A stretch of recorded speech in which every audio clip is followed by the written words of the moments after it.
Bonjour à tous. Donc, bienvenue à la seconde session plénière des rencontres du végétal, intitulée Ressources humaines, évolution des métiers, transmission des compétences, formation continue, comment accompagner la transition vers l'agroécologie. Cette session est animée par Armel Lenné-Penel, ingénieur d'études pédagogie et transition agroécologique d'AgroCampus Ouest. Madame Lenné-Penel, on vous laisse la parole pour la seconde session plénière. Merci. Voilà, merci. Donc, bonjour à tous. Alors, ce qu'on a pu voir hier, en fait, au travers des différentes interventions proposées, c'est la vigueur, en fait, de la recherche et du développement, en fait, pour produire de nouvelles références et des nouveaux outils pour viser la transition agroécologique et notamment dans différents domaines, les domaines de l'agriculture, les domaines de l'aménagement et les domaines du paysage. Ce que l'on peut voir, c'est que la transition agroécologique bouscule un certain nombre de repères dans nos manières de penser, dans nos manières d'agir. Et les connaissances, en fait, qui étaient vraies hier et valides un peu en différentes situations, sont globalement toutes à recontextualiser.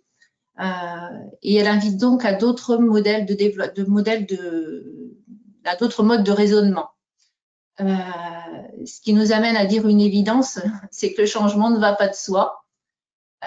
Et qu'un certain nombre de freins sont repérés aussi sur le terrain comme des verrous socio-techniques, on a pu les évoquer un peu, et puis les résistances cognitives, et qui impliquent notamment un changement de posture professionnelle dans les pratiques et dans les métiers auxquels on prépare et qu'on accompagne.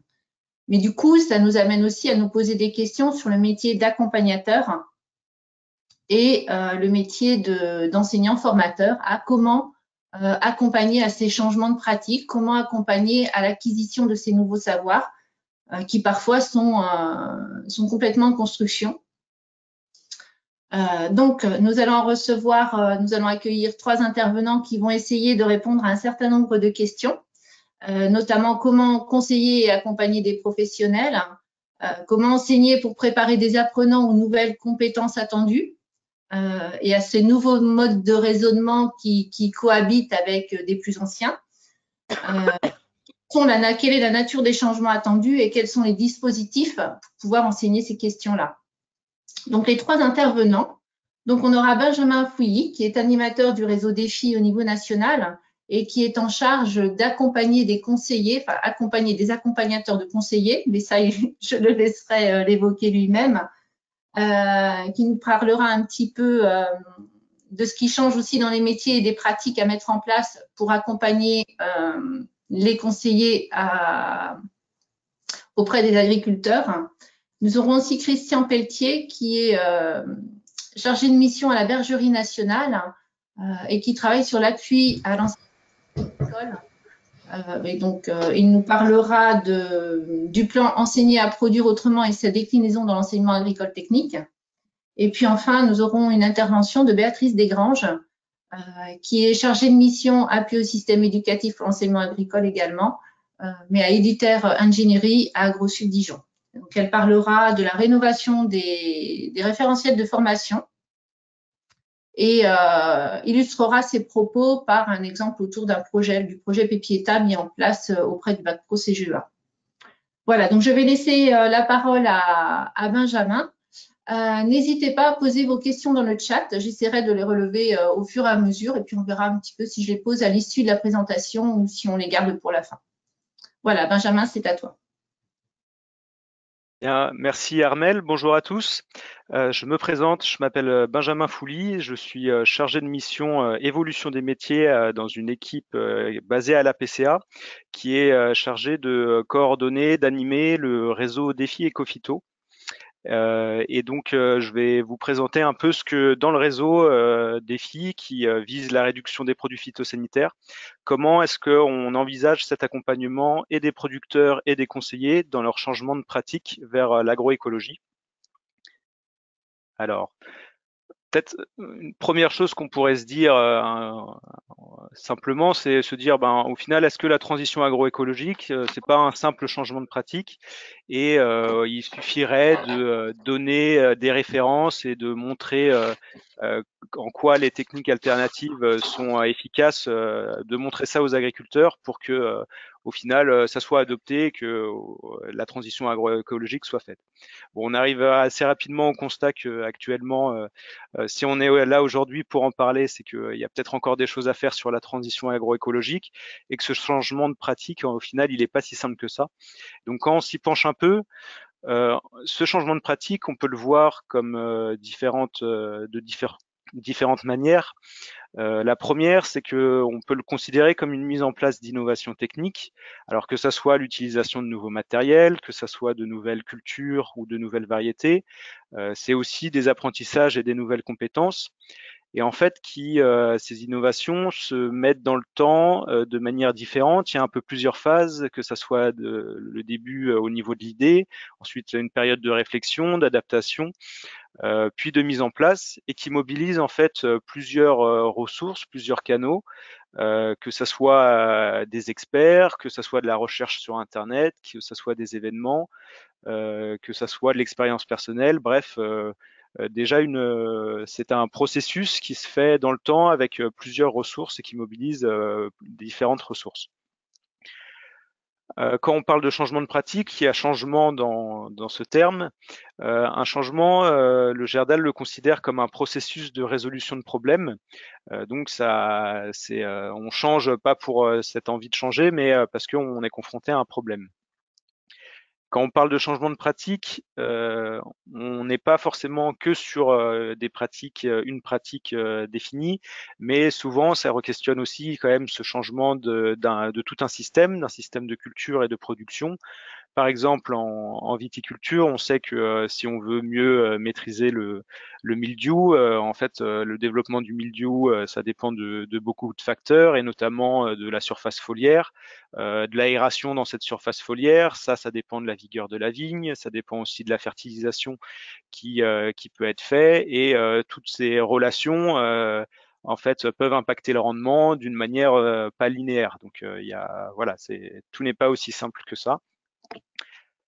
Et le changement, on peut le voir aussi comme étant un changement dans la tête, parce qu'on re-questionne aussi de ce que c'est une parcelle sale. Qu'est-ce que ça veut dire une parcelle sale, à partir de combien d'adventices, à partir de combien de...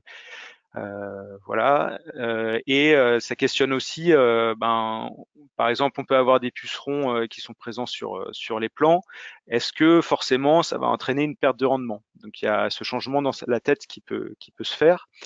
Mais c'est aussi, on peut le considérer comme un changement de travail parce qu'on se retrouve à faire soit plus de travail, soit moins. Ça questionne la notion de plaisir ou de pénibilité dans le travail, de facilité ou de difficulté, de sens. Ça a aussi des activités qui peuvent être différentes. Est-ce qu'on est plus dans la conception, dans la réalisation? Et il peut aussi y avoir des changements de réseau professionnel dans ces changements de pratique.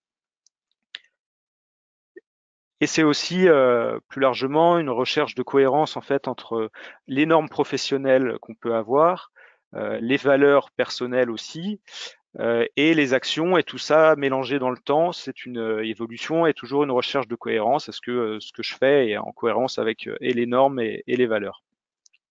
Et plus largement, lorsqu'on ouvre encore cette question de transition agroécologique, on peut aussi l'imaginer à une notion d'échelle d'un territoire ou d'une filière, parce qu'on voit que bouger tout seul en étant agriculteur, ça dépend aussi des différentes filières auxquelles on a accès, et il y a aussi des verrouillages socio-techniques à cette transition qui sont au niveau du système agricole. Donc en fait, ce changement de pratique, on peut le voir sous la définition de c'est un problème et on a une solution technique, mais en creusant un peu, au final, il faut prendre en compte aussi dans ce changement de pratique et les contraintes et les opportunités des producteurs. C'est une question qui se travaille sur le temps long, c'est une question aussi qui bouleverse et change les systèmes, qui re-questionne aussi le rapport au travail qu'on a et aux normes professionnelles. Et ça implique aussi le territoire et les filières en général. Donc on peut se dire, voilà, il y a une certaine complexité à ce changement de pratique et comment au final le développement agricole peut quand même faciliter cette transition. Et donc là, je vais revenir sur ce que je connais assez bien, c'est le réseau défi qui a montré que on peut réduire, c'est possible de réduire l'utilisation de produits phytosanitaires. On a fait la moyenne entre l'IFT, donc c'est l'indicateur de fréquence de traitement, entre l'année 2017-2018 et on a comparé ça aux IFT des producteurs et des agriculteurs dans le réseau à leur entrée, donc soit en 2016 ou soit en 2012 pour certains. Et on montre que globalement, dans l'ensemble des filières, il y a des baisses qui sont effectuées par les agriculteurs, qui sont significatives, mais qui dépendent aussi des différentes filières considérées. Et pour ça, je veux vous présenter un peu 3 leviers, 3 facteurs de réussite selon nous qui fait qu'on arrive en fait à cette diminution. Dans le réseau défi, en fait, c'est vraiment l'accompagnement qui est au centre en fait du dispositif. Et il y a 3 leviers qui ont été mobilisés. Le premier, c'est l'accompagnement qu'on fait du projet de l'agriculteur. La deuxième, c'est qu'on se base sur le collectif qui favorise l'échange entre pairs. Et le troisième, c'est cette organisation un peu particulière du réseau défi en justement réseau. Alors le premier point sur l'accompagnement du projet, on utilise dans Défi plusieurs outils. Le premier, c'est que comme je l'ai dit juste avant, le changement de pratique, c'est sur du temps long.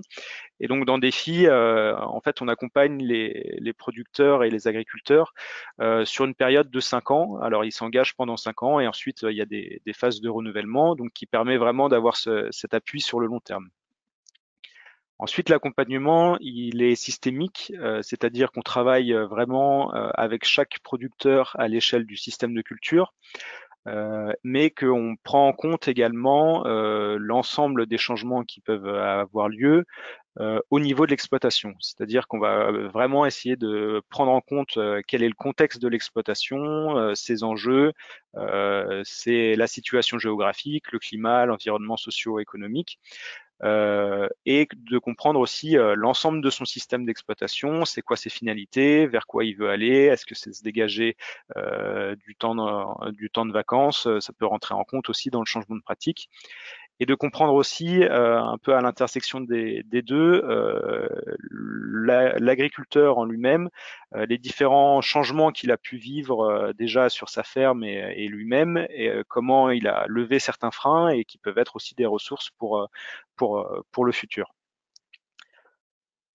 On partage aussi dans le réseau un certain nombre de concepts et de méthodes sur notamment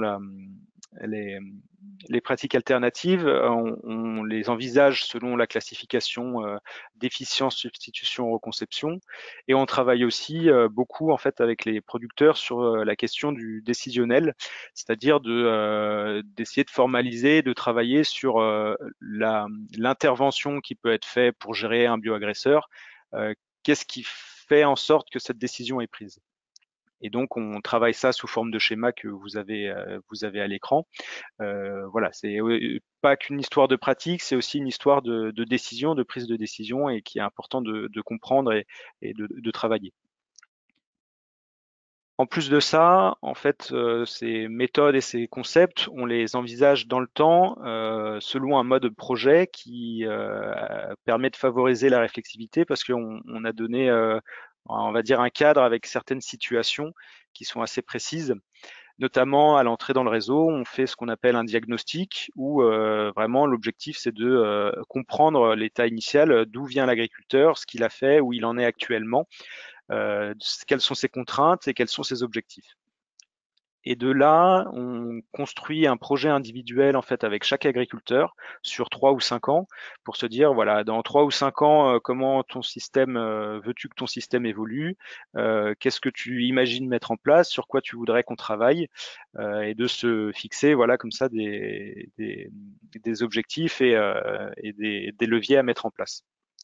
Et puis tout au long de l'année, il y a tout ce travail en fait que fait l'ingénieur réseau, donc c'est l'accompagnateur dans le réseau défi, pour faciliter un peu cette mise en place, en même temps par des visites ou de l'animation de groupe, qui permet cette réassurance, cette prise de recul, pendant l'année, pendant la campagne.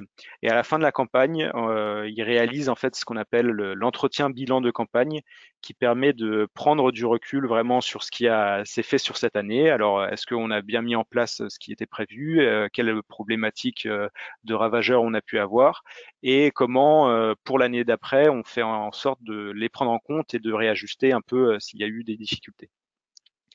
Et puis un dernier outil de cet accompagnement, c'est vraiment les compétences qui ont été développées par les ingénieurs réseau, qui sont souvent, qui mobilisent beaucoup d'écoute active. On n'est pas forcément dans du conseil tout le temps, on est sur un peu toutes les étapes que je vous ai présentées, plutôt sur vraiment de la prise de recul et de l'accompagnement à la réflexion.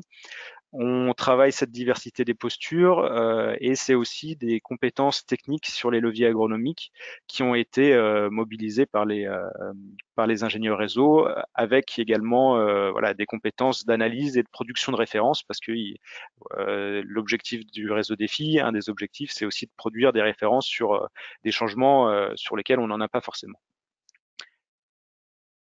Le deuxième levier qu'on utilise, c'est vraiment le collectif, parce qu'il favorise l'échange entre pairs, et on postule au départ que le groupe et l'ensemble des agriculteurs d'un groupe détiennent collectivement une partie des réponses. Et dans ce cadre-là, l'objectif de l'accompagnateur, de l'IR, c'est vraiment de faire fonctionner au maximum cette dynamique et de se positionner comme un facilitateur du groupe, en s'appuyant sur l'expérience des membres, parce que de toute façon, voilà, une parole de conseiller, c'est une parole de conseiller, et que c'est vraiment l'échange entre pairs qui permet cette réassurance. Et en tant que facilitateur, l'IR aide aussi à la formulation des objectifs. Il propose et des méthodes et des outils, il propose un programme et des séquences d'accompagnement dans le temps. Et il assure aussi toute l'organisation des réunions, il facilite les échanges, il régule aussi ces échanges, parce que parfois il faut les réguler, et il produit, il fait des synthèses. D'autres dimensions qui font un peu la force de ce collectif, c'est que chaque groupe défi, avec les agriculteurs, se fixe un projet collectif qui permet de fédérer le groupe. Généralement, c'est 1 à 2 problématiques qui sont partagées par l'ensemble des membres du groupe, et sur lesquelles chacun va avoir un attrait à avancer et à progresser sur cette thématique. Et il y a aussi, du coup, dans cette notion de collectif, ben voilà, toutes les réunions qui peuvent être faites, qui sont propices à la réassurance et à la réflexivité. Et notamment, il y a des réunions comme le bilan de la campagne, où l'ensemble des membres du groupe font ce bilan de ce qui s'est passé dans la campagne, ou alors d'autres réunions, par exemple des ateliers de co-conception, des formations, qui peuvent être utilisées, voilà, pour animer ce collectif. Alors ça, c'était la théorie. Et alors en pratique, qu'est-ce que ça donne? Je vous ai repris un exemple en horticulture. Donc c'est une conseillère de la Chambre d'agriculture d'Île-de-France qui s'appelle Isabelle Cadiou, qui travaille avec des horticulteurs et des pépiniéristes en fait sur la lutte biologique par conservation. En fait, ils partaient du constat que il y a de moins en moins de solutions phytosanitaires homologuées qui étaient disponibles pour eux, que les délais de rentrée étaient contraignants, et ils avaient aussi cette sensibilité sur les risques encourus au niveau de l'environnement. Et alors son accompagnement, peut-être sur le focus sur cette question de lutte biologique, comment c'est arrivé? Ça a commencé par une formation que Isabelle a organisée sur les auxiliaires. Voilà, donc un expert extérieur qui est venu apporter et sensibiliser le groupe sur à quoi servent les auxiliaires, quels sont les services écosystémiques qu'ils peuvent donner, et voilà, aussi de l'identification de l'ensemble de ces auxiliaires. Et de là, dans l'année, il y a eu tout un travail d'Isabelle pour se dire en individuel, faire l'état des lieux un peu de ce qui peut être fait, et par les producteurs, par les horticulteurs et les pépiniéristes, et de voir sur leurs exploitations quelle est la biodiversité réelle sur leurs exploitations, en faisant des relevés de biodiversité.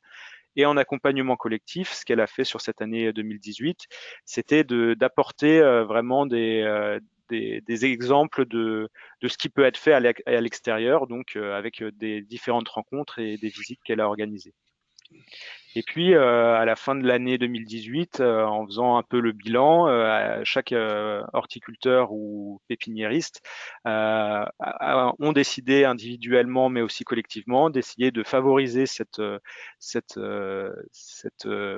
présence d'auxiliaires en implantant des plantes de service début 2019, et donc courant 2019, l'objectif ça a été de voir quels ont été les résultats derrière la présence d'auxiliaires ou non sur ces plantes de service. Voilà un peu un exemple de ce qui peut être fait concrètement. Le troisième levier qu'on utilise, c'est vraiment cette organisation qu'on a en réseau multipartenarial. En effet, là, depuis le début, je vous parle beaucoup en fait de cet accompagnement des agriculteurs. Donc, il y a 3000 agriculteurs qui sont engagés dans le réseau Défi et qui sont suivis et accompagnés vraiment par les 240 ingénieurs réseau. Et en fait, en plus de cet accompagnement qu'il y a toute une organisation qui gravite autour, notamment avec une organisation territoriale. C'est ce qu'on appelle les ingénieurs territoriaux qui sont, eux, chargés d'accompagner les ingénieurs réseau sur leur métier, sur les difficultés qu'ils peuvent avoir, sur des ressources aussi qu'ils peuvent apporter. Et en plus de on va dire cet accompagnement vraiment sur le réseau ferme, il y a en fait une autre partie du réseau dont je parlerai un peu tout à l'heure aussi, qui s'appelle le réseau Défi XP et qui travaille sur des expérimentations système sur voilà une grande diversité de sites et de production avec beaucoup de systèmes testés différents. Et en fait, c'est aussi cet échange qui peut être fait avec le réseau XP qui permet voilà, d'échanger les expériences, de se dire, de construire des références et de favoriser, faciliter ces échanges. Une autre dimension en fait de ce réseau, c'est qu'il est multipartenarial.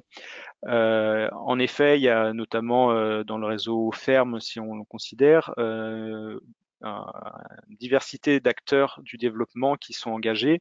C'est notamment des chambres d'agriculture, mais aussi des réseaux CIVAM, des GAB, des coopératives et des négoces, une diversité aussi d'instituts techniques qui sont impliqués dans le réseau et qui, en fait, par les approches qui sont différentes mais complémentaires et avec cette méthodologie commune qui permettent vraiment de faciliter d'avancer sur cette question de réduction des produits phytosanitaires.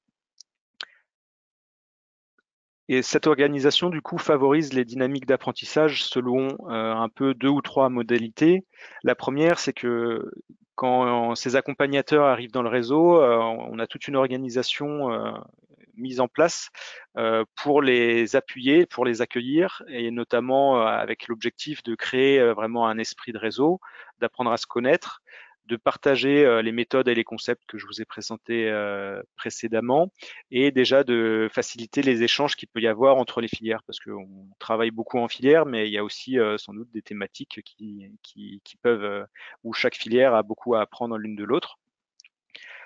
En plus de ça, tout au long de l'année, au niveau vraiment d'un territoire, il y a un appui qui est fait à proximité d'un groupe d'IR. Alors généralement, c'est 10 à 12 IR. C'est un peu comme un groupe d'agriculteurs, mais c'est un groupe d'IR qui vont échanger entre pairs, accompagnateurs sur leur métier, sur leurs difficultés et vont faire des visites, des formations pour monter en compétences.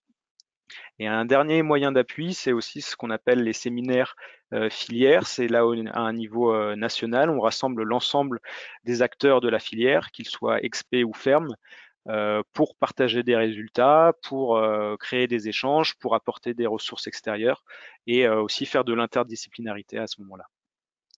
Donc voilà un peu les 3 leviers dans le réseau ferme qu'on utilise et qui font qu'on arrive à réduire les produits phytosanitaires dans le réseau Défi ferme. Il y a une chose dont j'ai pas trop parlé, c'est que, alors j'ai commencé à en parler, c'est ce métier d'expérimentateur dans le réseau XP. en fait, c'est aussi un métier, une manière de voir qui est différente.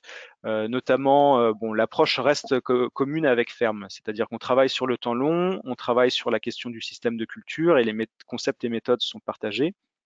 Donc, on retrouve encore ce schéma décisionnel. Et après, un peu les différences qu'il y a sur ces expérimentations, c'est que l'approche est un peu différente d'une expérimentation analytique. C'est que là, on conçoit des systèmes de culture en se disant on va utiliser au moins moins de 50% de produits phyto. On se fixe ses objectifs et ses contraintes. Qu'est-ce que ça veut dire dans la gestion de la plante sur les années, sur les récoltes, etc. On se formalise ses règles, du coup, comment on va réussir à gérer tout ça. Et derrière, l'évaluation qui peut en être faite, elle est sur la performance et la réussite, mais aussi sur sa transférabilité, sur est-ce que c'est faisable pour des producteurs en conditions réelles. Donc voilà, l'idée, c'est vraiment de se rapprocher des conditions de production réelles. Et du coup, c'est une approche un peu différente qui pose aussi des méthodes, des questionnements et des compétences qui peuvent être un peu différentes. Et donc, je vous laisserai voir si ça vous intéresse cette petite vidéo qui illustre en fait un peu ce changement de manière d'envisager l'expérimentation. Voilà. J'en ai presque fini.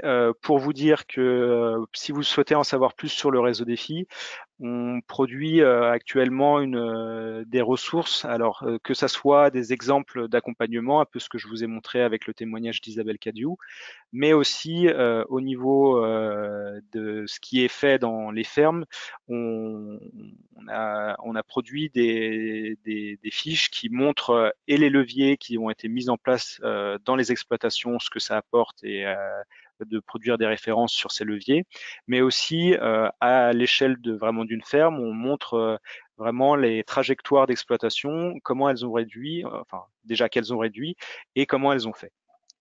Il y a aussi toutes les ressources que vous pouvez retrouver sur les outils, méthodes et résultats du réseau Défi XP.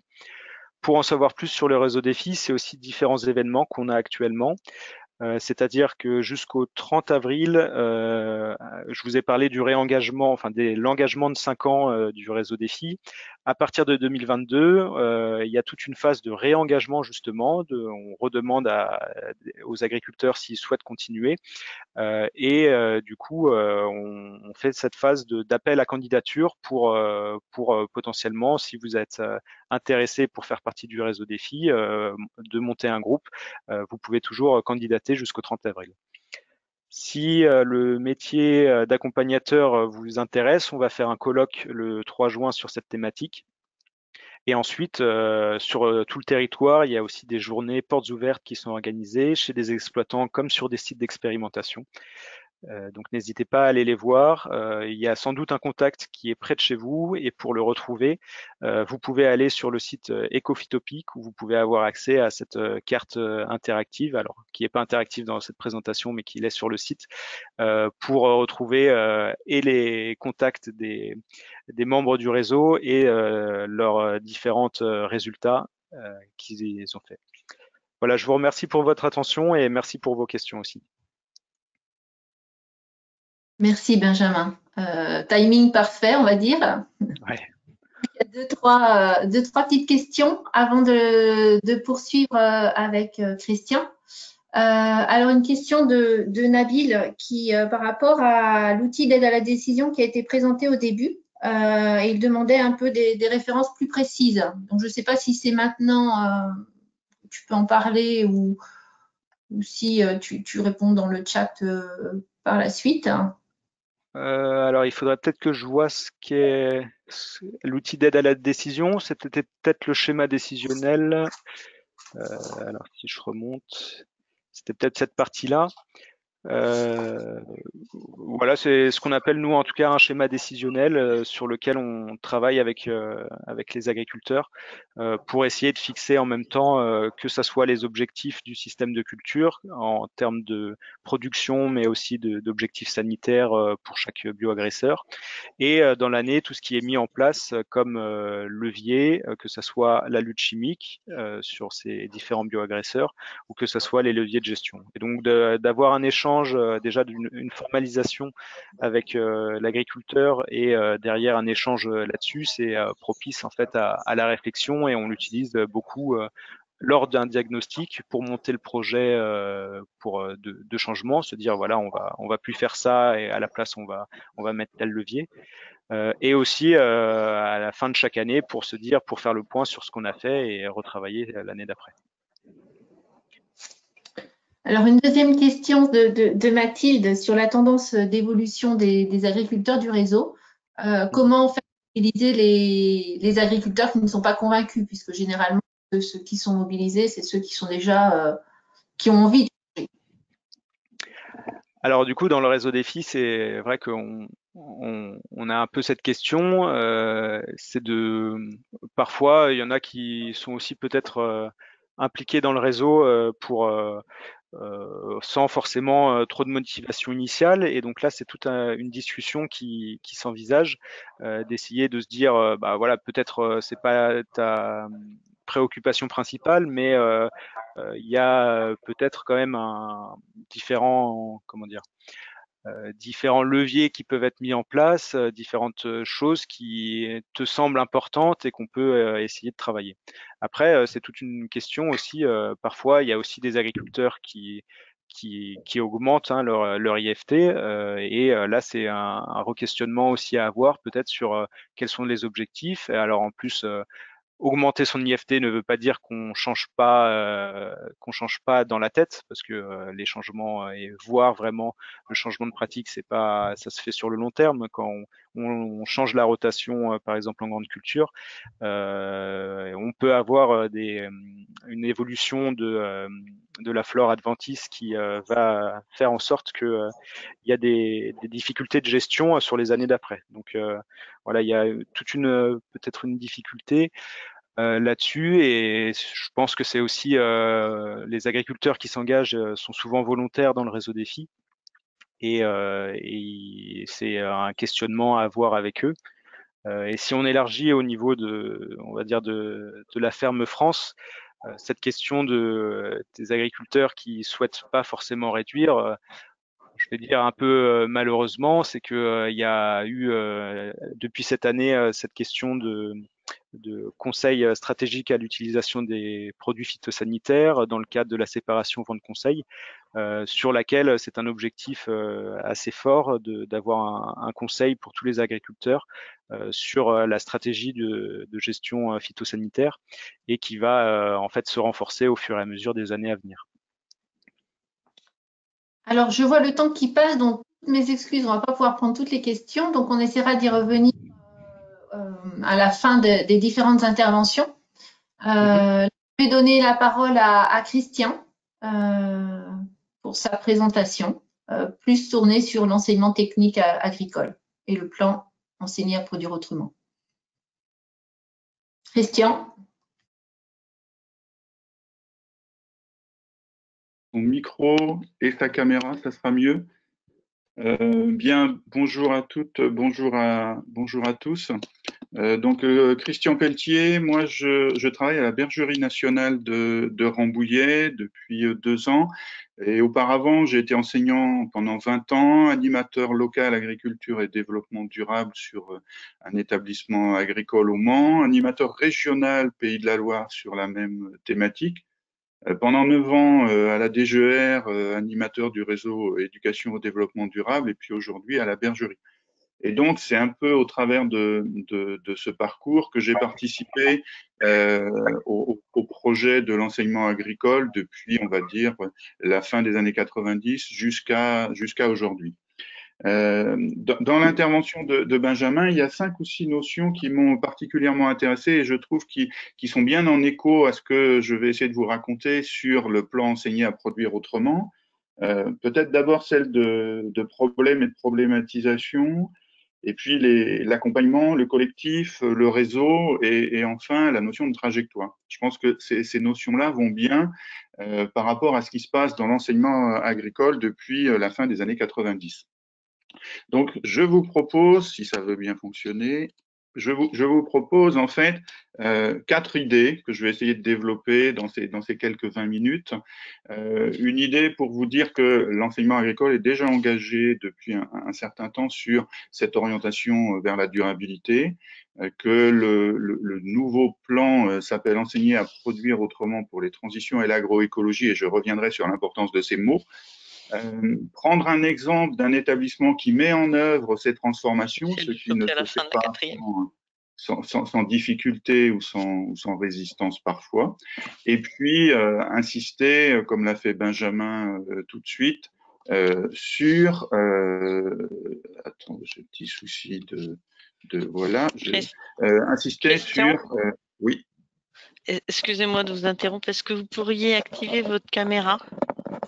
Il faut que j'active ma caméra parce qu'elle n'est pas activée. Alors, si je reviens… Voilà, elle a été désactivée, pardon. Voilà. Merci beaucoup. Ouais, excusez-moi. Donc, la dernière idée, comme Benjamin le disait tout à l'heure, l'accompagnement, c'est vraiment la clé de voûte des transformations. Alors, première idée que je vais développer, c'est le fait que l'enseignement agricole, il est déjà inscrit dans cette évolution-là des pratiques depuis un certain temps. Vous rappelez, sans rien développer, bien sûr, vous rappelez le fait que c'est dès le milieu des années 90 qu'une première orientation, un premier projet structurant qui s'appelle Démonstration agriculture durable, avec à l'époque une trentaine d'établissements, se met en place. Vous avez des publications relativement à cette expérimentation-là. Ça se poursuit de 2003 à 2006. Il y a peut-être un tout petit creux ensuite, mais sont créés des réseaux thématiques qui sont spécifiquement orientés sur la durabilité. Il y en a une bonne dizaine, dont celui dont je parlais, le réseau éducation au développement durable, en fait partie.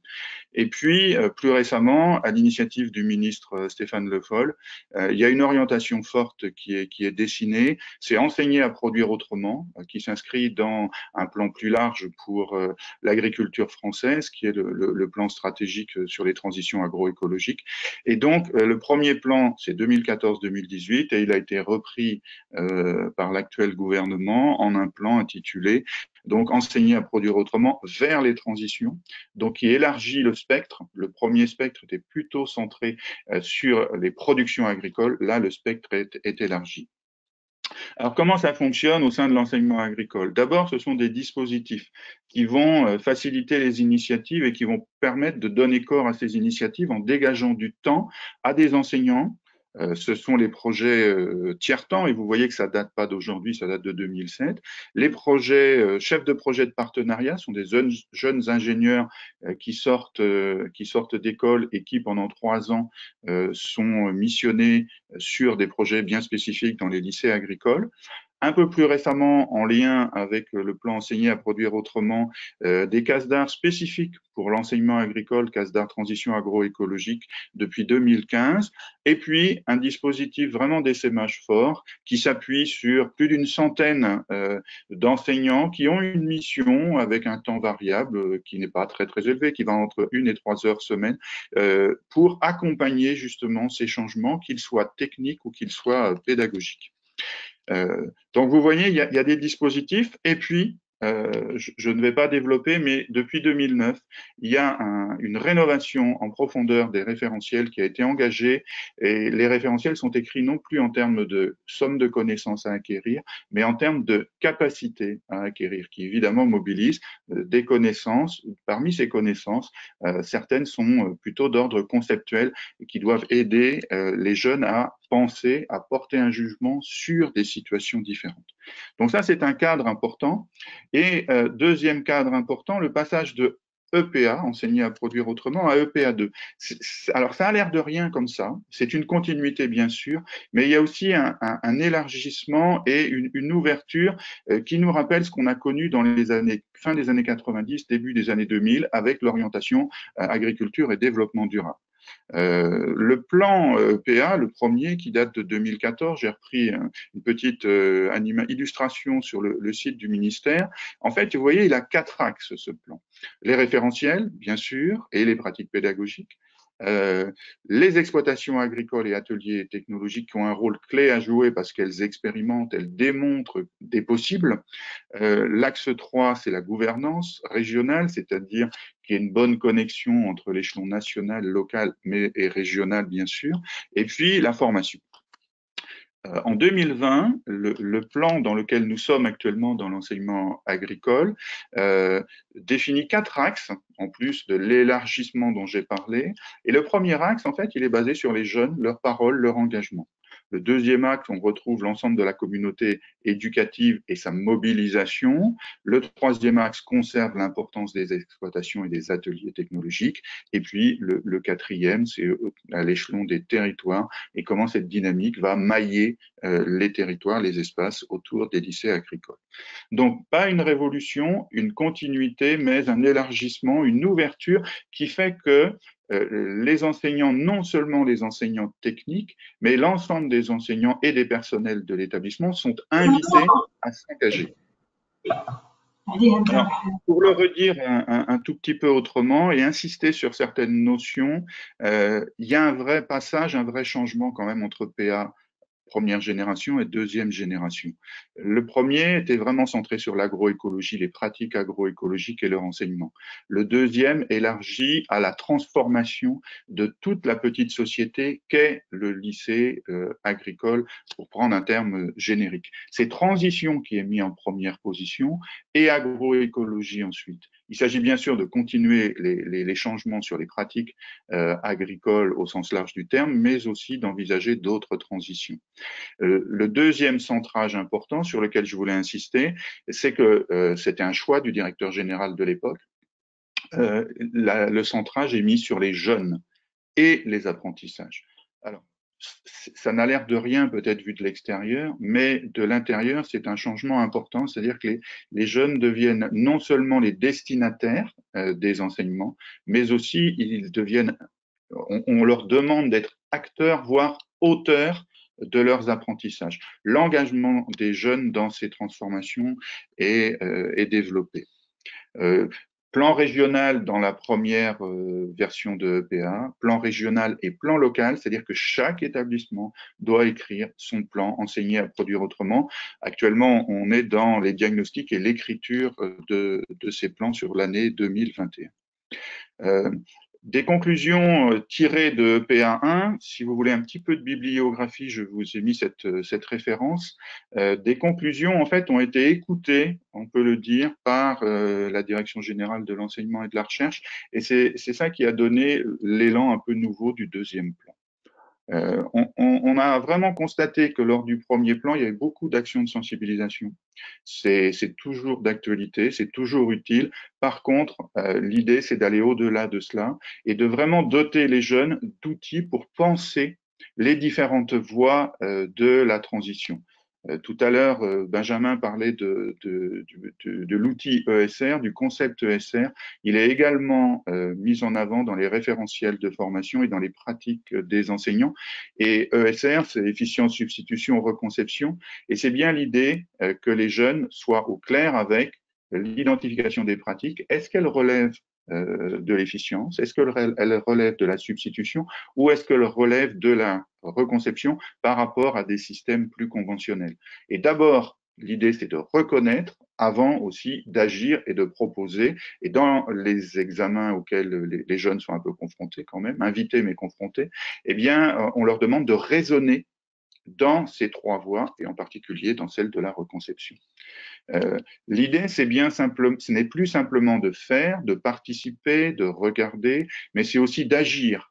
Agir entendu dans le sens de, à la fois de l'action, du faire, mais aussi de la réflexion, de la réflexivité pour modifier le faire. Et donc, ça s'est mis clairement en avant et ça change des petites choses aussi dans le travail des enseignants. Quand je dis des petites choses, évidemment, c'est au second degré.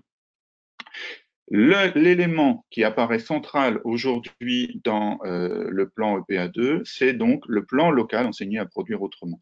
On peut dire que c'est la pierre angulaire du dispositif. Alors, ça consiste en quoi? Ça consiste pour chaque établissement dans une dynamique régionale et nationale, c'est-à-dire qu'on essaie d'intriquer les trois échelles pour qu'il y ait plus d'efficacité. C'est d'abord de réaliser un diagnostic. Nous proposons un outil qui a été construit au milieu des années 2010 et qui a fait ses preuves déjà, qui est un outil de démarche de diagnostic d'une démarche globale en durabilité, éducation au développement durable des établissements. Il s'agit en fait autour de 18 questions qui ont été construites dans un groupe multi-acteurs, multi-partenariats qui va aussi bien du ministère de l'Agriculture au ministère de l'Écologie et des Transitions, et puis avec des acteurs des lycées et de l'échelon régional. On a construit cet outil autour des 18 questions essentielles qu'un établissement doit se poser s'il veut porter un jugement sur son fonctionnement en termes de durabilité. Et donc cet outil nous a paru particulièrement pertinent quand on a vu les orientations données par EPA2. Donc il s'agit bien d'interroger les pratiques au regard de la durabilité. Évidemment, tous les établissements ne sont pas obligés à utiliser cet outil, mais il est fortement conseillé. À partir de là, à partir de ce diagnostic que l'on réalise avec les équipes, il s'agit d'envisager quelques actions qui soient significatives. Il ne s'agit pas d'avoir un ensemble d'actions, 30 ou 40 actions, mais plutôt des actions significatives de taille, d'ampleur différentes, mais qui ont une valeur en termes d'engagement dans les transformations appelées par EPA2. Et ces actions, elles doivent essayer de concilier différentes dimensions. Les dimensions techniques par rapport au domaine auquel elles s'appliquent, les dimensions pédagogiques, les dimensions collectives, c'est-à-dire est-ce que des collectifs s'emparent de cette action et des collectifs diversifiés, c'est mieux, et puis la dimension évidemment des apprentissages. Tout cela doit être lié au projet stratégique de développement de l'établissement qu'on appelle le projet d'établissement. Alors, on a des outils, on a des publications là-dessus, et puis aussi, on a aussi des mises en application de cela, donc j'ai mis un lien. Ce que l'on peut dire pour clore cette diapo, c'est qu'il y a une vraie connexion entre le PLEPA et le projet d'établissement, et que le PLEPA s'inscrit dans le projet d'établissement, voire peut donner naissance à un nouveau projet d'établissement quand celui qui est en cours s'achève. Il y a une vraie connexion, et dans l'accompagnement que l'on fait, on insiste beaucoup auprès des équipes pour aussi, j'allais dire, ménager les équipes. C'est-à-dire qu'il ne s'agit pas de faire un truc en plus, mais il s'agit de faire quelque chose qui a du sens, qui s'inscrit dans les perspectives stratégiques de l'établissement. Quelques outils aussi plutôt liés à l'exploitation ou à l'atelier technologique. J'en proposerai deux qui sont assez significatifs de ce qui se passe dans l'enseignement agricole et de l'effort voulu par le ministère. Premier outil, c'est la démarche des entretiens stratégiques, donc c'est l'action 3.1 du plan, où il y a également de la ressource que vous pouvez aller consulter. En fait, l'idée, c'est de se dire qu'il existe des diagnostics normés. Il y a un diagnostic IDEA4 dont je dirai un mot juste après. Il y a des diagnostics PERFEA, il y a d'autres diagnostics comme ceux de l'ACTA.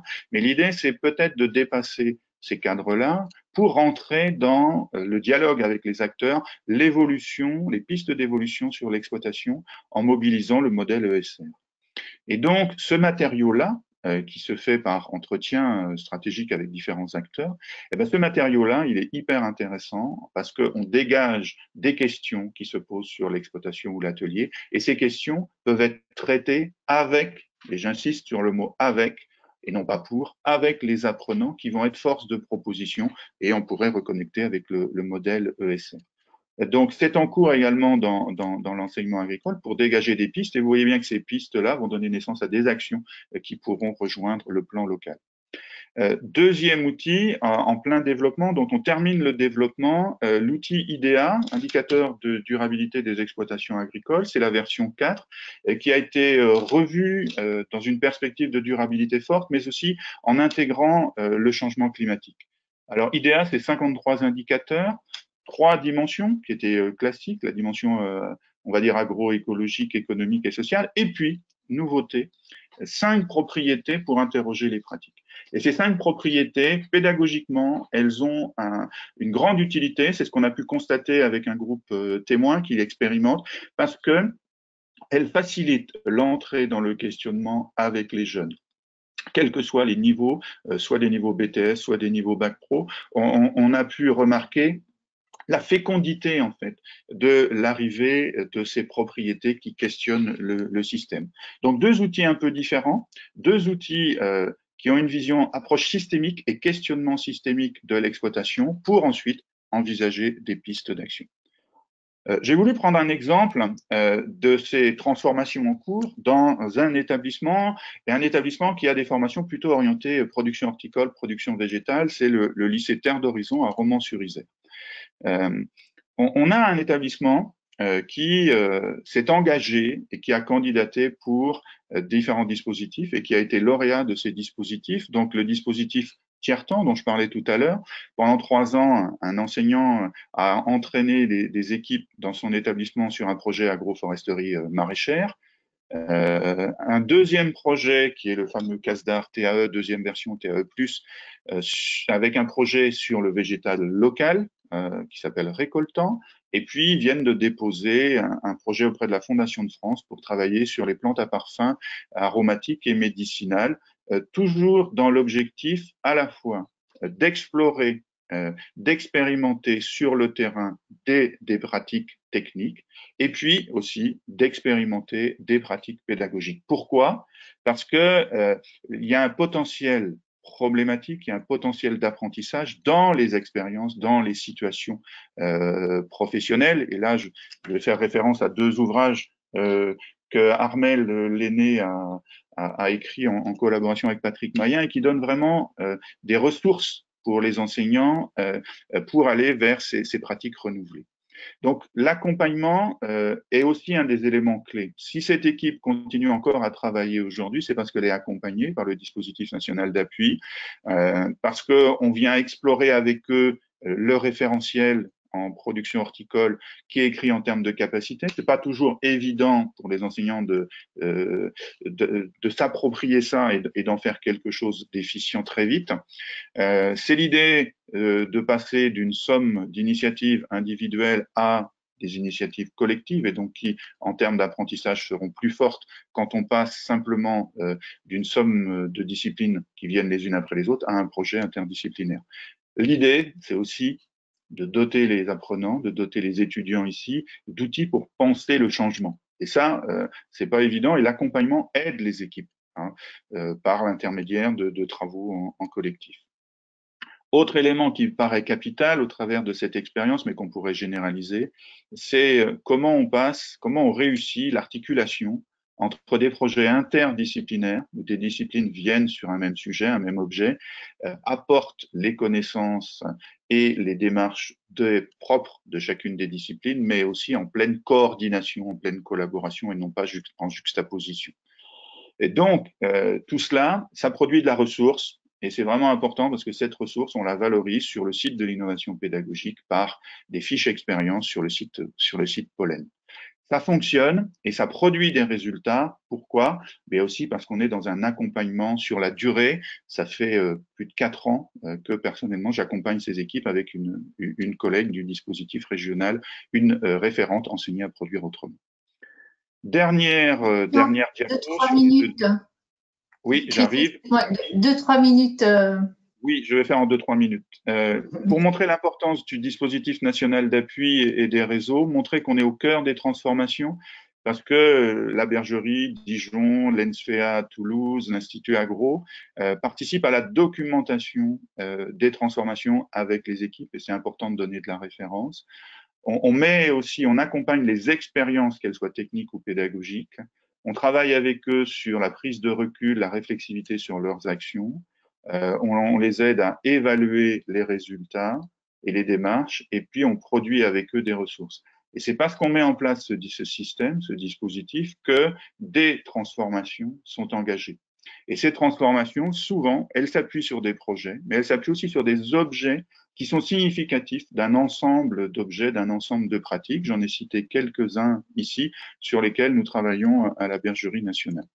Et ma dernière minute, pour conclure, Elle va être sur l'idée que finalement, il faut faire du lien. Et il faut considérer ensemble, sans forcément les opposer, mais en les distinguant, en les différenciant bien, les pratiques qui sont expérimentales et les pratiques ordinaires, pour emmener des pratiques expérimentales vers des pratiques ordinaires. Le travail avec les équipes en établissement pose aussi la question des partenariats.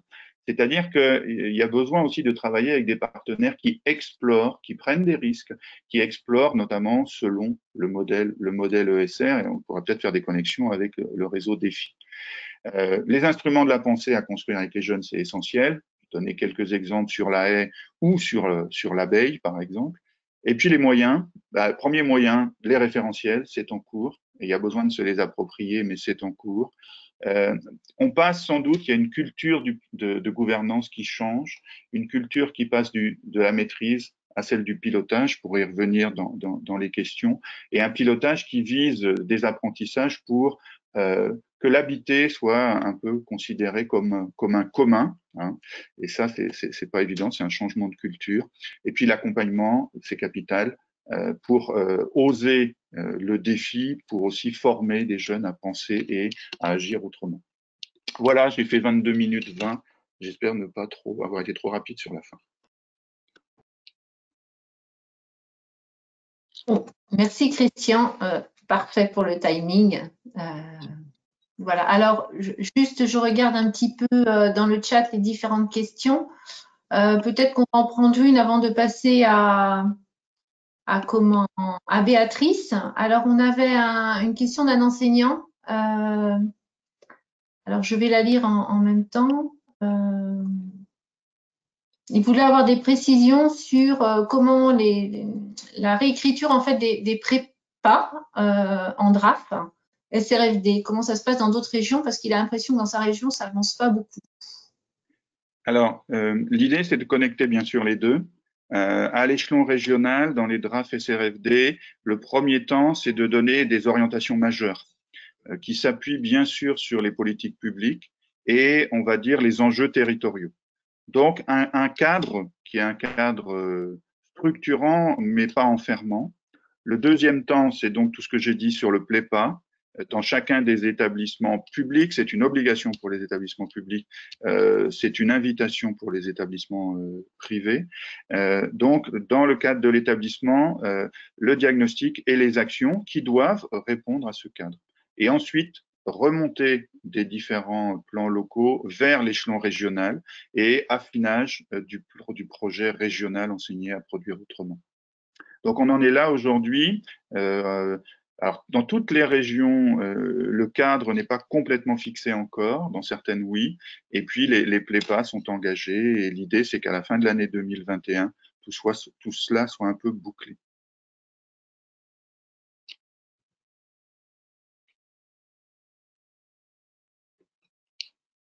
Armelle, ton micro est coupé. Je voulais juste dire, je vois qu'il y a des questions qui arrivent sur la question des apprenants, donc peut-être qu'on pourra qu'on la remettra lors du débat. On va laisser la parole à Béatrice, histoire de ne pas perdre de temps, et je pense que tous les deux, vous pourrez largement y répondre. Donc, je te laisse la parole, Béatrice. Oui, bonjour. Est-ce que vous voyez le diaporama? Est-ce qu'il est bien en place? Oui, parfait. Ça marche. Bon, très bien. Donc, bonjour. Donc, un peu dans la suite de ce qu'a présenté Christian, moi, je vais vous proposer quelque chose pour pouvoir voir comment est engagé l'enseignement agricole plutôt technique, on verra pour la suite sur le SUP, vers les transitions et l'agroécologique, en s'interrogeant sur finalement quelles sont les nouvelles compétences visées et développées, hein, en lien avec cette session qui porte quand même sur ces questions de transmission des compétences et formations. Et puis, pour pouvoir montrer aussi comment justement ça peut se traduire, ça se traduit, et ce que ça demande de faire en fait pour qu'il y ait une transformation effective dans les formations. Alors, est-ce que si j'appuie là-dessus, peut-être, est-ce que vous avez mon diaporama en dupliqué? Peut-être que ce sera plus facile. Est-ce que ça avance là? Oui. Donc, juste déjà pour vous dire que donc, je suis située dans une unité d'ingénierie, hein, éduterre-ingénierie. C'est une unité d'AgroSup Dijon dont la mission principale est faire de l'ingénierie. On s'adosse à la recherche, on s'appuie sur la recherche, notamment en sciences de l'éducation et sur la didactique professionnelle, pour pouvoir mener nos actions qui sont des actions d'appui à l'enseignement technique agricole. Là-dedans, parmi les activités conduites, il y en a une qui est de l'appui à la demande du ministère sur l'évolution des certifications et notamment on intervient sur l'écriture des référentiels de diplômes quand il y a des rénovations à conduire ou des créations de diplômes à conduire, sachant que c'est bien le ministère qui est pilote là-dedans et cette activité s'inscrit dans un processus assez complexe, mais dont je vais passer un peu sur toutes les étapes qui demandent à être prises en compte dans cette certification pour me concentrer juste sur cette partie un peu d'élaboration, puis surtout ensuite comment elle est accompagnée pour pouvoir voir comment concrètement ces évolutions peuvent être prises en compte sur le terrain par les équipes d'enseignants et de formateurs. Donc, intervention sur l'écriture, et puis l'autre mission qui est en lien avec ce que je vais raconter, c'est comment on participe, comme le font les autres collègues des autres ENA, Christian en a parlé juste avant, d'appui pour aider à la mise en œuvre du plan Enseigner à produire autrement. Et là-dedans, il y a un certain nombre de choses, dont des expérimentations, justement en lien avec ces évolutions des référentiels. Ce qui me semble important, c'est de vous dire que ce détour, il permet de voir comment en fait on a intégré une approche compétence qui est importante à prendre en compte et qui va bien avec ce qu'on souhaite intégrer par les transitions et l'agroécologie. On verra comment ça peut se traduire par une illustration sur les établissements, même si je m'appuierai plutôt sur des choses qui sont en lien avec le baccalauréat professionnel, conduite et gestion de l'entreprise agricole. Je vois qu'il y a des questions sur l'aménagement paysager ou l'ortie, qui sont des diplômes rénovés plus récemment.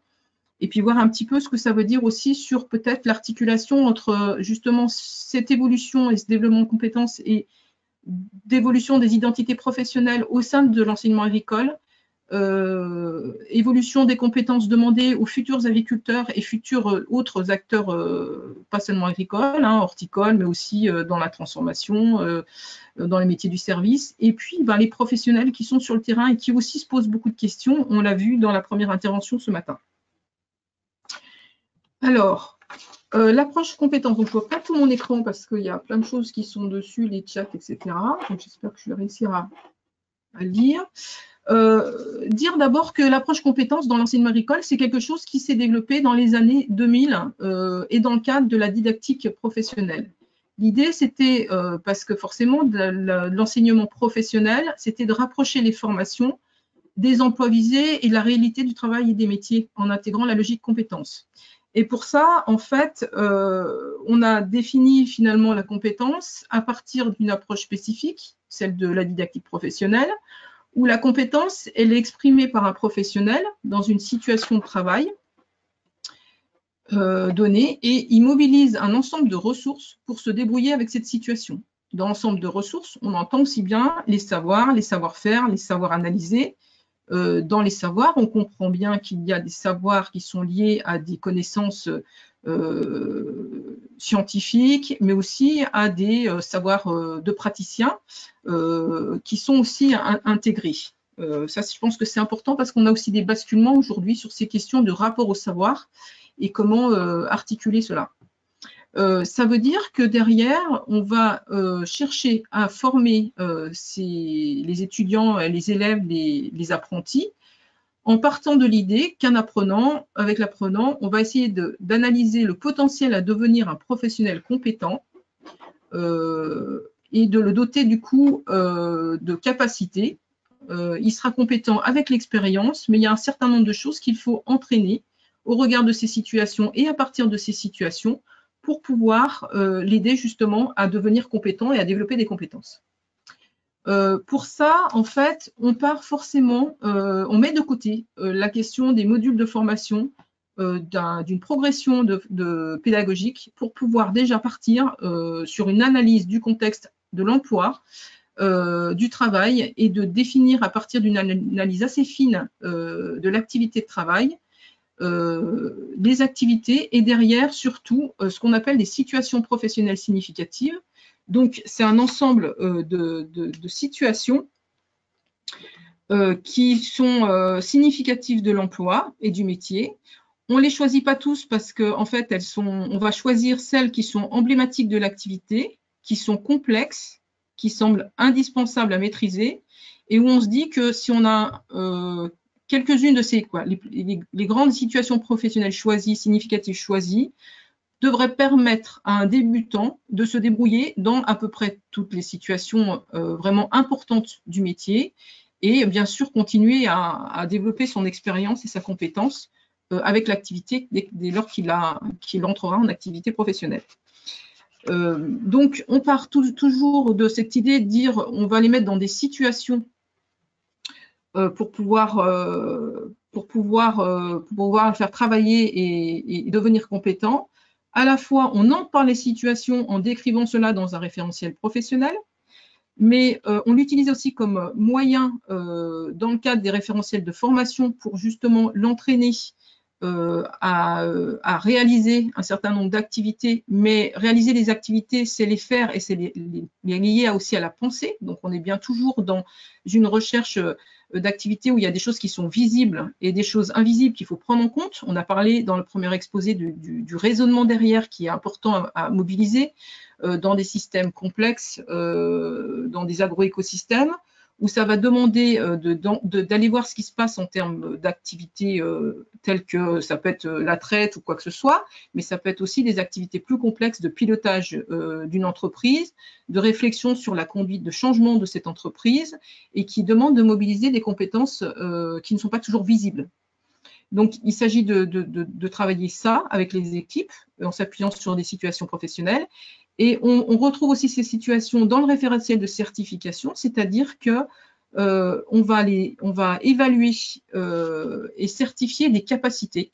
Donc, on va mettre les apprenants dans des situations au niveau des épreuves qui permettent de vérifier s'ils ont atteint la capacité, s'ils arrivent à se débrouiller dans une situation significative en lien avec le diplôme.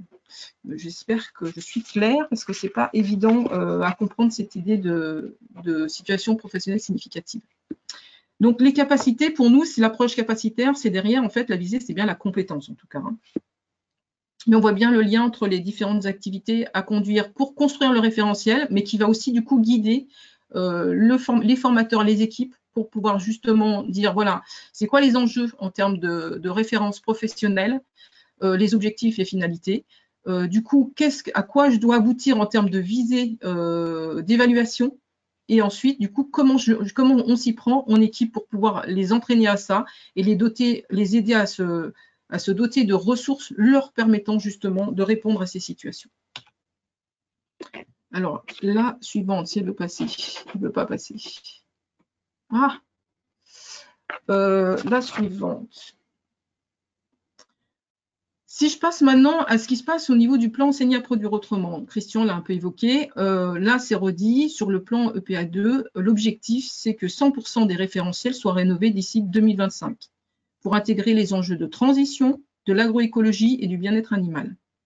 On a eu une première phase dans EPA1 où on a commencé à le réaliser pour les filières de production et d'autres. Ça s'est mis en place un peu. À partir de 2017, pour le bac pro CGA, pour l'UTG d'entreprise agricole, sur lequel on prendra appui pour l'illustration, mais aussi les BTS Axe, analyse et conduite du système, et puis on a l'équivalent du bac pro CGA pour la formation pour adultes avec le BPREA. Les autres filières de production, mais aussi des commerces, transformation, aménagement et services, doivent aussi intégrer ces réflexions-là dans leur diplôme et dans ce qu'on cherche à faire avec les élèves et futurs professionnels. J'ai juste mis là la liste un peu de ce qui a été conduit. Ça pose quand même des questions, c'est comment intégrer... ça revient en arrière. Comment intégrer les nouveaux enjeux de transition et de l'agroécologie dans les capacités? Alors, j'ai mis 3 points là-dessus qui nous posent question sur les certifications et qui sont amenés à être travaillés. Le premier, c'est qu'il faut des orientations politiques ambitieuses On a la chance d'avoir quand même des choses qui sont quand même actées dans la loi d'orientation agricole à partir de 2012. Vous trouvez, et on retrouvera dans le référentiel professionnel du bac pro CGA, une nouvelle fonction dans la production agricole qui est celle de préservation et amélioration des sols, de la ressource en eau et de la biodiversité fonctionnelle. Et on voit bien qu'on arrive là à ancrer quelque chose à partir de ce que certains appelleront un nouvel intrant, qui est le processus écologique, et on l'a vu hier matin hein, dans les premières présentations, qui devient quelque chose d'important à intégrer dans l'activité humaine, si on veut justement intégrer ces questions de transition et d'agroécologie. Ça pose des questions aussi pour nous au niveau de l'analyse de l'activité quand on va rénover des référentiels en s'interrogeant sur les métiers, l'évolution des métiers et peut-être de nouveaux métiers qui ne sont pas encore là. C'est comment on fait pour identifier des compétences qui sont renforcées ou aussi pour développer des compétences qui ne sont pas forcément encore bien identifiées. Là-dessus, on peut se dire qu'il y a un certain nombre de choses qui sont articulées, c'est-à-dire qu'on travaille effectivement en prenant en compte la diversité de manière de mener son activité. Donc, on va peut-être aller voir des agriculteurs qui justement sont déjà dans des processus, des réflexions, des processus engagés, innovants pour développer des systèmes agroécologiques. On va s'appuyer aussi sur des éléments de prospective qui sont aussi l'occasion de prendre en compte les défis importants que doivent relever les futurs candidats dans les métiers de l'agriculture ou autres. On l'a vu aussi un peu hier. Et puis, on va aussi s'appuyer sur... Pardon, j'ai oublié mon troisième point. Donc oui, on va essayer de réfléchir à ces situations en prenant en compte ces différents éléments. Et puis, on va aussi mener une réflexion sur ce que ça demande de prendre en compte. Donc, je disais les évolutions et les défis à relever. On sait bien qu'on voit, par exemple, dans ce qui se trame aujourd'hui, c'est qu'il y a des références qui ne sont pas forcément toujours encore stabilisées, parce qu'on est aussi dans une période où il y a des choses qu'on ne sait pas, il y a des choses à expérimenter. Il faut faire avec une montée de l'incertitude, apprendre à s'adapter, à faire avec, donc à être aussi, on l'a vu hier, hein, sur des éléments où on va essayer de prendre de l'avance, de pouvoir implanter de nouvelles variétés à un autre endroit, de pouvoir changer assez rapidement sur certains systèmes. On se retrouve aussi avec l'importance de vraiment construire des solutions qui sont contextualisées, c'est-à-dire qu'il faut prendre en compte à la fois la diversité des terrains. On ne peut plus être dans une réflexion, un raisonnement qui est à un problème, une solution, avec des recettes. Donc ça, c'est aussi à prendre en compte. On l'a vu dans le premier exposé sur le défi. Et ça demande aussi de prendre en compte, d'être dans une évolution du rapport au savoir et à leur hybridation. On a vu qu'on ne peut pas rester sur une logique.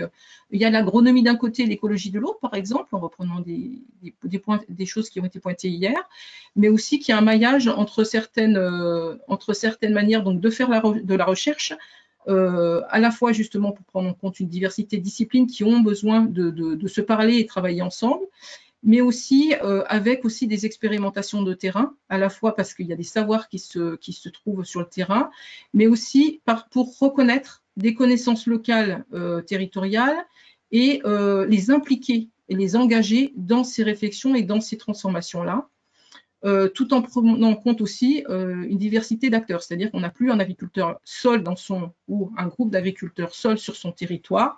Ça demande aussi du coup de prendre en compte des dynamiques territoriales et des enjeux territoriaux qui ont été aussi développés hier avec un certain nombre d'autres acteurs. Et ça demande aussi, on l'a un peu évoqué au début, de prendre en compte une évolution de référence qui est à faire travailler sur la nature, travailler pour aller vers du travailler avec la nature, avec le vivant, même si on est toujours dans une vision un peu anthropocentrée de comment on utilise les processus écologiques à des fins effectivement humaines, en termes d'activité humaine. Donc, ce travail-là, il est fait et il questionne en tout cas les personnes qui à la fois sont sur l'écriture des référentiels pour pouvoir le traduire en prenant en compte les situations professionnelles. Et il questionne aussi, bien sûr, les équipes pédagogiques dès lors qu'il faut passer à un transfert, une transposition, une réflexion sur comment on s'y prend concrètement avec les apprenants pour pouvoir intégrer tout ça. Du coup, si on regarde justement la traduction pour la formation, j'ai repris une phrase là qui ressort d'un document de la DGR sur la mise en œuvre du bac pro du référentiel. Il s'agit d'adapter les enseignements à la complexité des systèmes de production et de préparer l'apprenant à une approche comparée. On vous a parlé tout à l'heure, c'est important que les apprenants puissent déjà d'abord situer les choses, analyser, pour pouvoir ensuite faire des choix d'évolution des activités, de cheminement, de vers quoi il veut aller. Si on prend par exemple le modèle efficience, substitution, reconception dont a parlé Christian, pour pouvoir justement être mieux armé à pouvoir prendre des décisions. Et puis, pour la prise en compte de l'incertitude et des changements permanents, donc comment il faut prendre en compte ces éléments-là pour adapter les enseignements. J'ai repris aussi une phrase de Patrick Mayen qui, au démarrage du plan, a redit l'ambition qu'il y avait derrière ce plan et l'ambition aussi on a parlé hier d'intensification autour des processus de connaissance, justement, pour pouvoir accélérer cette transition. Et ça demande de doter les apprenants de capacités à raisonner en situation, à construire des solutions contextualisées, à travailler en réseau, à mobiliser des savoirs situés et distribués, à accepter de ne pas tout contrôler. Il y a aussi une prise de risque derrière, à gérer des prises de risque. C'est assez en lien avec ce que j'ai pu présenter dans la diapo précédente. Donc ça demande forcément de développer des formats pédagogiques qui sont adaptés à ces apprentissages, qui prennent bien en compte la logique capacitaire et par compétence qui est déjà développée depuis les années 2000, mais qui se met en œuvre doucement dans les établissements, et puis qui demande surtout une évolution des compétences des formateurs, parce que on peut dire que ça demande un travail d'ingénierie de formation plus important, et notamment collectif, parce que de la même manière que sur le terrain, ou pour les chercheurs, ils ont besoin, on ne peut pas être dans une succession de disciplines juxtaposées, ils sont bien obligés de travailler à la mise en cohérence de ça et de voir finalement ce que chacun doit apporter pour pouvoir former, accompagner des apprenants à une logique par compétence.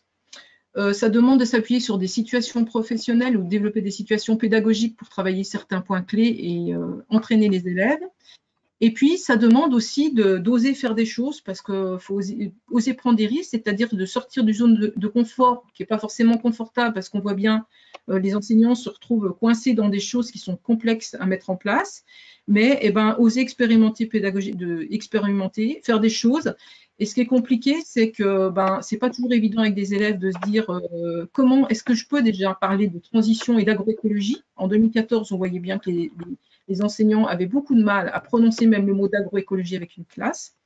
Et puis, comment je fais dans des choses où il faut à la fois que j'amène au bon moment des ressources, des savoirs, des guides, des outils d'observation et d'analyse, donc de la méthodo, pour aider les élèves à avancer, à analyser un certain nombre de choses et à travailler sur les raisonnements derrière les activités.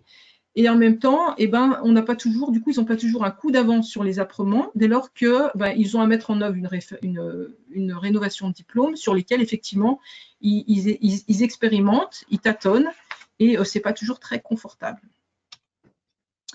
Alors, il reste 2-3 minutes. Ok, donc là, ce que je voulais faire, c'est vous présenter comment ça se traduit en fait concrètement dans le bac pro CGEA. Donc, sur ce bac pro, je vous montre juste une illustration. C'est finalement comment sont traduites les capacités dans certaines des capacités professionnelles visées dans le bac pro CGEA. Vous avez 3 niveaux d'analyse qui sont présentés ici et 3 niveaux sur lesquels vont être mis en œuvre les apprenants avec les enseignants.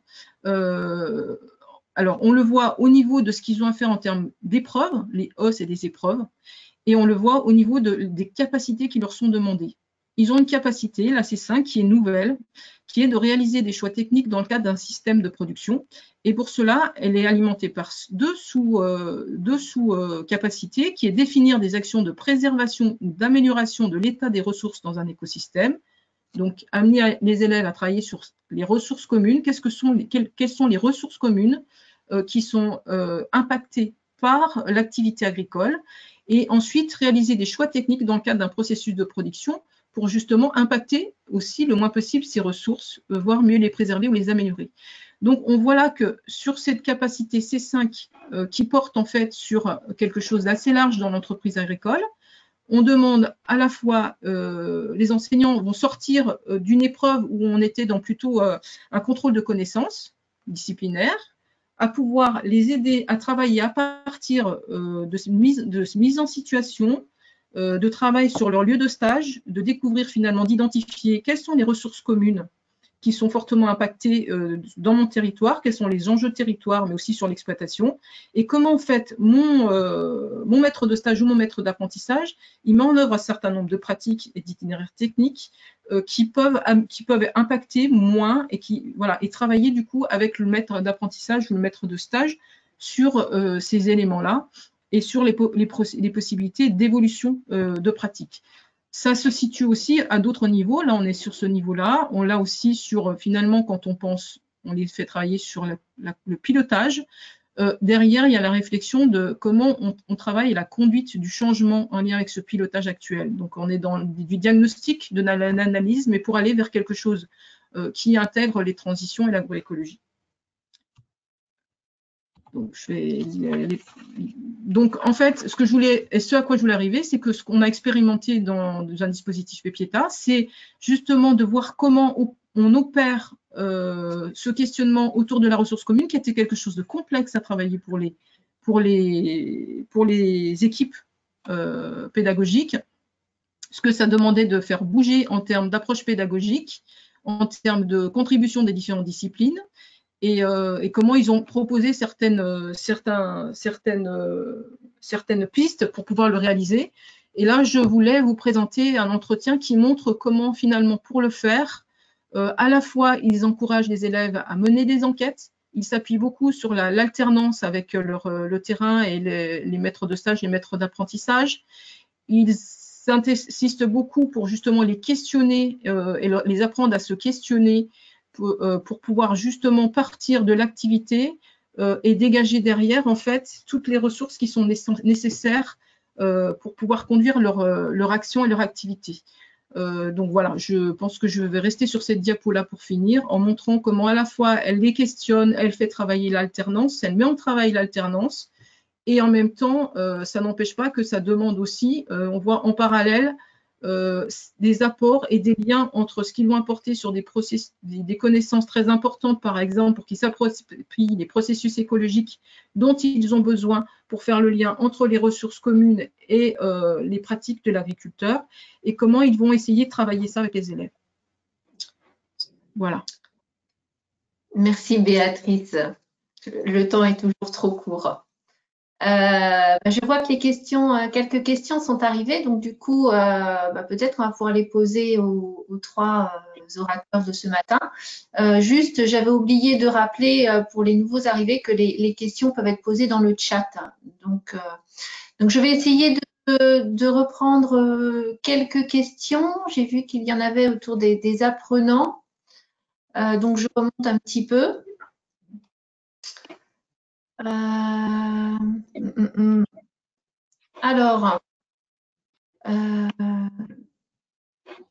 a plusieurs, effectivement. Alors, Odile qui demande s'il était possible de citer des exemples concrets de nouvelles compétences intégrées dans les référentiels de formation rénovés, et notamment en horticulture et paysage. Est-ce que vous avez Alors, c'est vrai que j'avais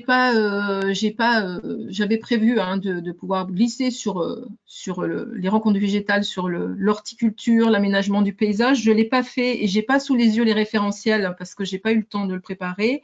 Par exemple, sur le bac procédure, on voit qu'on a le pilotage stratégique de l'entreprise agricole et la conduite du changement qui est mise en place. On a la préservation et l'amélioration des sols et de la biodiversité fonctionnelle. Celle-ci, on va la retrouver. Quand je parlais de la capacité C5, ces éléments-là, on va les retrouver dans l'ensemble des diplômes rénovés. Je n'ai pas l'intitulé exact sur l'aménagement l'AP ou sur l'ORTI, mais je pourrais vous le retrouver. On va avoir toujours cette logique de dire il y a un nouvel intrant qui est le processus écologique qu'il faut intégrer en fait dans l'activité de travail, quelle que soit la filière de production. Et elle est très présente. Il y en a d'autres aussi parce qu'on voit bien que ça transforme des choses sur finalement comment on va organiser son travail, on va gérer la négociation aussi sur le territoire, en lien aussi avec le premier intervenant parlait dans la posture de conseil, comment on fait aussi sur différentes filières, où c'était hier sur il y a des logiques de filières derrière, donc c'est pas facile quand on veut changer de pratique, on veut changer un certain nombre de choses sur son entreprise, de pouvoir raisonner ça en termes de transformation, de commercialisation derrière. Tous ces éléments-là amènent aussi à travailler beaucoup plus sur les questions d'échange, de négociation pour les agriculteurs ou les autres acteurs proches, horti, paysagers. Vous avez les référentiels qui sont présentés sur le site Chlorophylle avec un descriptif des diplômes. Donc, j'invite les enseignants formateurs à aller chercher justement sur horticulture aménagement. Vous allez retrouver sur la C5 pour les formations initiales et plutôt sur la capacité 1 professionnelle pour les formations pour adultes qui sont plus présentées en termes de se repérer dans son environnement professionnel. Alors, je vais prendre une autre question. Comment les apprenants perçoivent-ils l'agroécologie? Est-ce que c'est par assez d'enthousiasme? Est-ce qu'il y a des inquiétudes, des difficultés à se dégager d'un modèle un peu dominant? Alors, je peux commencer à répondre peut-être. En fait, ça va dépendre du milieu social dans lequel il se trouve, du milieu professionnel dans lequel il se trouve. On a coutume de dire qu'avec des jeunes qui sont en bac pro CGEA, c'est-à-dire conduite et gestion de l'entreprise agricole, c'est parfois plus difficile parce qu'ils sont un peu sur la défensive par rapport à la citadelle agriculture conventionnelle, mais il y a beaucoup de variabilité en fait. Mais l'idée, c'est que il faut les prendre comme ils sont de toute façon. Et il faut mettre en travail leur représentation, voire les conceptions qu'ils ont au cœur même des situations pédagogiques que les enseignants construisent. Moi, j'ai des exemples et des collègues aussi qui travaillent avec des équipes pédagogiques et des jeunes. On a des exemples pour montrer que finalement, ces jeunes, ils sont complètement éducables. Et on peut, avec eux, relever des défis intellectuels vraiment forts, que ce soit en bac pro, que ce soit en BTS. Et ça leur donne aussi confiance quand, dans le regard du professionnel avec lesquels on travaille souvent à partir de commandes qui viennent des professionnels, enfin on essaie dans la perspective enseigner à produire autrement notamment, et quand on les met en confrontation avec des professionnels, quand on pose du défi, une commande où il y a du défi intellectuel, quand on les met en enquête, une enquête sociologique, une enquête scientifique en même temps, et quand il y a quelque chose à produire, à retourner au milieu professionnel pour venir parfois interpeller les professionnels, irriguer leurs réflexions, eh bien, il se passe des choses dans les représentations des jeunes. Ça ne veut pas dire qu'on change ça tout de suite. Benjamin Fouilly le disait tout à l'heure, ça prend du temps, mais au moins, on enclenche des possibles. Et surtout, on met en discussion, on met en échange, en débat, en controverse, ce que les uns et les autres pensent, parce que dans une même classe, y compris dans ces filières-là, ils ne pensent pas de la même façon. Alors, dans d'autres filières, les obstacles que je viens d'évoquer là, ils existent moins. En production horticole, par exemple, c'est plutôt un autre obstacle qui est trop alternatif. On a des jeunes qui sont très alternatifs et parfois, il faut les ramener à des possibles parce que dans le métier, auprès des professionnels, ils vont se heurter à d'autres représentations, d'autres paradigmes. Donc, c'est les mettre en défi pour faire bouger les choses. Juste pour compléter, c'est vrai qu'il est important de leur permettre de pouvoir observer différentes possibilités, différents contextes de travail et différentes manières de s'y prendre, de faire, donc différents modèles, si on peut parler de modèles. Et puis, je pense aussi que quand on travaille avec les enseignants, il y en a beaucoup qui sont surpris de ce qu'il est possible de faire avec ces jeunes qui ont aussi beaucoup d'idées. On a souvent des représentations qui peuvent être un peu erronées sur à la fois les capacités des jeunes, que ce soit en CAP, en bac, BTS, sur ce qu'ils peuvent faire et penser, et leur qualité, les analyses qu'ils font, leur raisonnement et leurs analyses, et à la fois aussi sur quelque chose qui serait peut-être un peu d'ordre, on ne peut pas y aller parce qu'ils vont être en opposition totale. C'est pas vraiment comme ça que ça se pose. Il y a des choses à mettre en place aussi avec effectivement leur histoire personnelle, l'histoire de l'agriculture, de comment aussi elle s'est menée et a été vécue par leur famille, et puis la diversité de modèles qu'ils vont avoir à travers des maîtres d'apprentissage de stage variés. Et on va faire travailler aussi cette analyse, les profs vont faire travailler cette analyse entre les élèves pour que justement ils puissent se nourrir de cette diversité. Si je peux me permettre de rajouter un petit point par rapport à Défi, c'est vrai que toute la, on va dire, la capacité à faire en fait comprendre l'exploitation et à se mettre en situation un peu de conseil et de réflexion du changement de pratique de manière globale. On a de belles expériences réussies en fait dans le réseau d'enseignants qui sont souvent en BTS Axe, qui font appel et qui s'appuient sur justement l'ingénieur réseau dans le réseau Défi et avec un producteur de son groupe pour travailler justement avec les élèves sur le système du producteur, sur comment on peut le comprendre, l'identifier, quelles propositions il pourrait être fait, comment on conçoit un nouveau système. Donc il y a de très belles expériences et ça peut être aussi une manière d'envisager cette mise en œuvre un peu, on va dire, de ces capacités. Donc, si vous êtes enseignant, en tout cas, n'hésitez pas à vous rapprocher des ingénieurs réseau du réseau Défi qui seront sans doute vous accueilleront bien par rapport à ça et pourront vous proposer aussi un peu cette matière de travail que constituent les exploitations du réseau. Alors, je vais prendre encore une ou deux questions. Il y en avait une, mais je pense qu'on y a en partie répondu tout à l'heure. Et les jeunes sont-ils assez mûrs pour aborder tant de complexité en bac pro ou BTS initial? Il me semble qu'on l'a un petit peu abordé.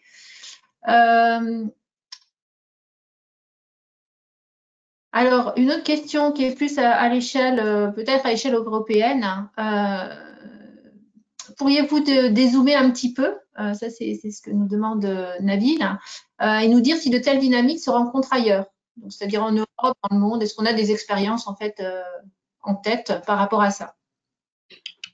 Alors, je peux commencer quelques éléments de réponse. Peut-être on a participé, nous, à 2 projets Erasmus avec l'Italie, l'Autriche, la Lituanie, le Portugal et la Slovénie, où en fait on était sur justement la question de l'agroécologie. Alors les entrées sont un peu différentes. En France, il y a vraiment un plan, il y a une orientation politique forte qui a été voulue par Stéphane Le Foll, et puis les référentiels en fait qui sont réécrits là dans cette orientation-là. Alors c'est parfois moins fort que cela en termes d'orientation politique dans les autres pays que j'ai cités. Par contre, il y a des établissements scolaires. Nous on travaille avec des établissements qui font de la formation comme Dijon, comme Toulouse ou la Bergerie ou l'Institut Agro dans d'autres pays où cette orientation-là, elle existe également chez les chercheurs et les accompagnateurs d'enseignants. Et il y a également des groupes d'enseignants qui sont mobilisés, qui sont actifs sur différentes solutions autour de l'alimentation de proximité, les changements des pratiques agricoles, ainsi de suite. Donc, on peut dire qu'il y a un mouvement global. La France a l'avantage d'avoir une orientation politique et la mise en branle du système de formation derrière, de manière très évidente, très explicite.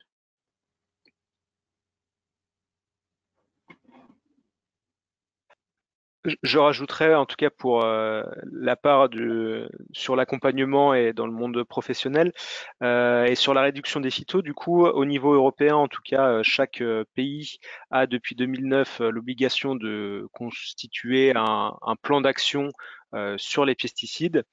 On va dire que la différence des autres pays européens par rapport à la France, c'est que la France a souhaité, dans le plan qui est le plan Ecophyto, auquel le réseau Défi appartient, a souhaité aller vraiment sur la réduction de l'utilisation des produits phyto, où les autres pays européens, quant à eux, sont plutôt allés sur la réduction de l'impact.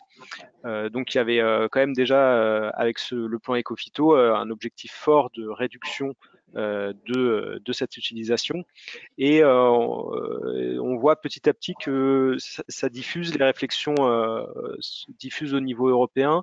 On est notamment partenaire depuis quelques mois d'un projet européen Horizon 2020 qui s'appelle IPM Works, où l'objectif justement c'est de développer un peu au niveau européen, donc dans une dizaine de pays, des groupes d'agriculteurs qui ont pour vocation justement de diminuer leur utilisation de produits phyto, de réfléchir à la mobilisation en conditions réelles de leviers alternatifs, et aussi de montrer que c'est possible de le diffuser à un plus grand nombre. Voilà pour les connaissances que j'en ai en Europe, en tout cas. Dans le monde, je ne peux pas vous en dire plus. Voilà, donc je vois 10h37. Donc du coup, peut-être pour conclure, on voit bien la nécessité en fait de mettre en place des dispositifs d'accompagnement, que pour changer de pratique, finalement, ça ne se fait pas en 2 temps, 3 mouvements. Ça nécessite de mettre en place un certain nombre de dispositifs et un accompagnement sur du temps long. Voilà, donc je remercie les participants à cette plénière, pour vos interventions. Et puis, merci beaucoup pour vos questions qui ont permis d'échanger à ce sujet. Maintenant, je vais laisser la place à la pause café, il me semble. On a débordé un petit peu, mais… Tout à fait. Donc, nous remercions tous les intervenants de la seconde session plénière, ainsi que Mme Léné Penel pour son animation. Et on vous retrouve à 11h pour la table ronde, après la pause. Voilà, à tout à l'heure. Merci à vous.